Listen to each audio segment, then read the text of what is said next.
সুপ্রিয় বাবু প্রাইমারি স্কুলের শিক্ষক। বাড়ি থেকে বিদ্যালয়ের দূরত্ব 5 কিলোমিটার। একদম নির্জন রাস্তার উপর দিয়ে যেতে হয় তার স্কুলে। বাড়ি থেকে স্কুলে যাওয়ার রাস্তায় কোনো রকম যানবাহন ছিল না। সুপ্রিয় বাবু ভালো মানুষ। প্রায় প্রতিদিন ওনাকে কেউ না কেউ বাইক অথবা সাইকেলে লিফট দিয়ে দিতেন। ভাগ্য খারাপ হলে সেদিন 2 পায়ের উপর ভরসা ছাড়া কোনো উপায় থাকে না। এত নির্জন জায়গায় কেন যে সরকার স্কুল খোলে? রোজ সকালে স্কুলে বের হওয়ার আগে সুপ্রিয় বাবু এটাই মনে করেন।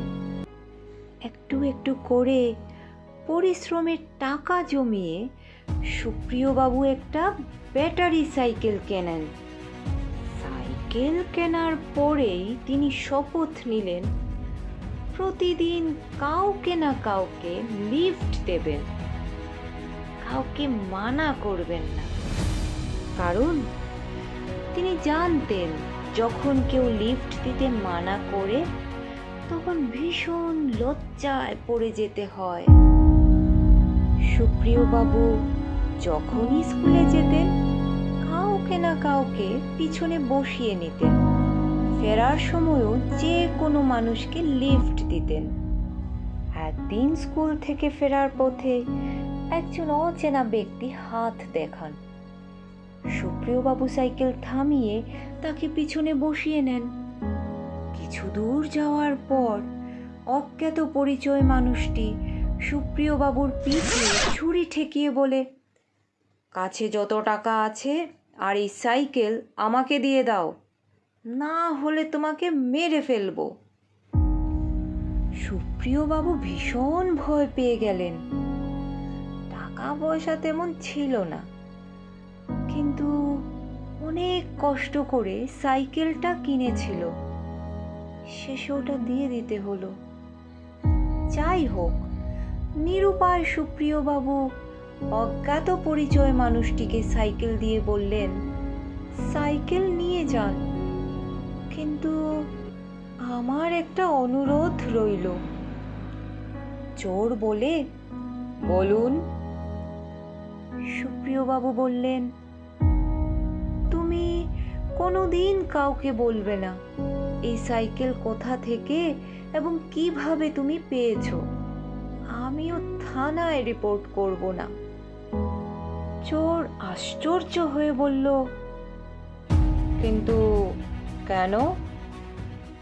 সুপ্রিয় বাবু বললেন, দেখো এই রাস্তা নির্জন, এমনিতেই সবাই ভয়ে ভয়ে চলাফেরা করে। তারপর সবাই যদি জানতে পারে এই রাস্তায় সাইকেল ছিনতাই হয়েছে, তাহলে কেউ আর কাউকে লিফট দেবে না। চোরের মায়া হলো, ভাবলো সুপ্রিয় বাবু সৎ এবং সজ্জন মানুষ, কিন্তু পেট তো আর শুনবে না। সাইকেলে করে চোর চম্পট দিল। পরের দিন সকালে সুপ্রিয় বাবু দরজা খুলে দেখেন দরজার সামনে তার সাইকেল রয়েছে। সুপ্রিয় বাবু খুশি হয়ে গেলেন। কিছুটা আশ্চর্য হয়ে সাইকেলের কাছে গিয়ে দেখেন সাইকেলের ক্যারিয়ারে একটা কাগজ রয়েছে। কাগজে লেখা, মাস্টার মশাই, এটা ভাববেন না যে আপনার জ্ঞান গর্ভ কথা শুনে আমার মন বিগলিত হয়ে পড়েছে। আপনার সাইকেল নিয়ে প্রথমেই চোরাই মাল খরিদকারীর কাছে গেলাম। উনি দেখেই বললেন, আরে এটা তো মাস্টার মশাইয়ের সাইকেল না? বললাম, হ্যাঁ ঠিকই বলেছেন, মাস্টার মশাই আমাকে বিশেষ কাজে বাজারে পাঠিয়েছে। বলে তৎক্ষণাৎ সেখান থেকে চম্পট দিলাম। সারাদিন কিছু খাওয়া হয়নি। মিষ্টির দোকানে কিছু খেতে গেলাম, দোকানদার বলল, আরে মাস্টার মশাইয়ের সাইকেল নিয়ে কোথায় ঘুরছো? বললাম, হ্যাঁ, মাস্টার মশাইয়ের বাড়িতে অতিথি এসেছে, তাই মিষ্টি কিনতে এলাম। রাস্তায় যার সঙ্গে দেখা সেই বলছে, মাস্টার মশাইয়ের সাইকেল, দেখ দেখ। ভাবলাম এলাকার বাইরে কোথাও গিয়ে বিক্রি করতে হবে। এলাকার বর্ডারে পুলিশ চেকিং চলছিল। পুলিশ বলল, আরে মাস্টার মশাইয়ের সাইকেলটা নিয়ে কোথায় চলছো? পুলিশ আমার দিকে তেড়ে আসছে দেখে কোনো রকমে সাইকেল নিয়ে চলে এলাম। পুলিশের হাতে ধরা পড়লে আমার 12টা বাজিয়ে দিত। মহাশয়, এটা আপনার সাইকেল নাকি মুকেশ আম্বানির ফরচুনার, সেটাই বুঝতে পারলাম না। গোটা এলাকার মানুষ চেনে এটা মাস্টার মশাইয়ের সাইকেল বলে। আপনার জিনিস আপনার কাছেই রেখে গেলাম। এটা চুরি করে কত মারাত্মক ভুল করে ফেলেছি আপনাকে বোঝাতে পারবো না।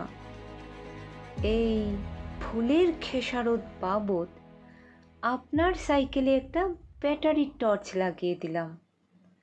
আপনার রাত হলে আসতে আর অসুবিধা হবে না।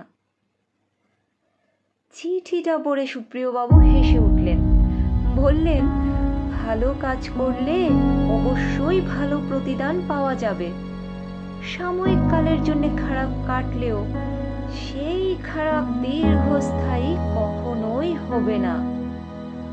অপর কেউ খারাপ করেছে বলে আপনিও করবেন, তাহলে আপনার আর ওনার মধ্যে তফাৎ কি রইবে বলুন? সৃষ্টিকর্তার শ্রেষ্ঠ জীব হলো মানুষ, তাই প্রতিটা মানুষের সামাজিক দায়বদ্ধতা রাখা উচিত, তাহলেই সমাজ ভালো থাকবে, আমাদের এই ধরনী ভালো থাকবে। ভালো কাজ করুন, সব ভালোই হবে।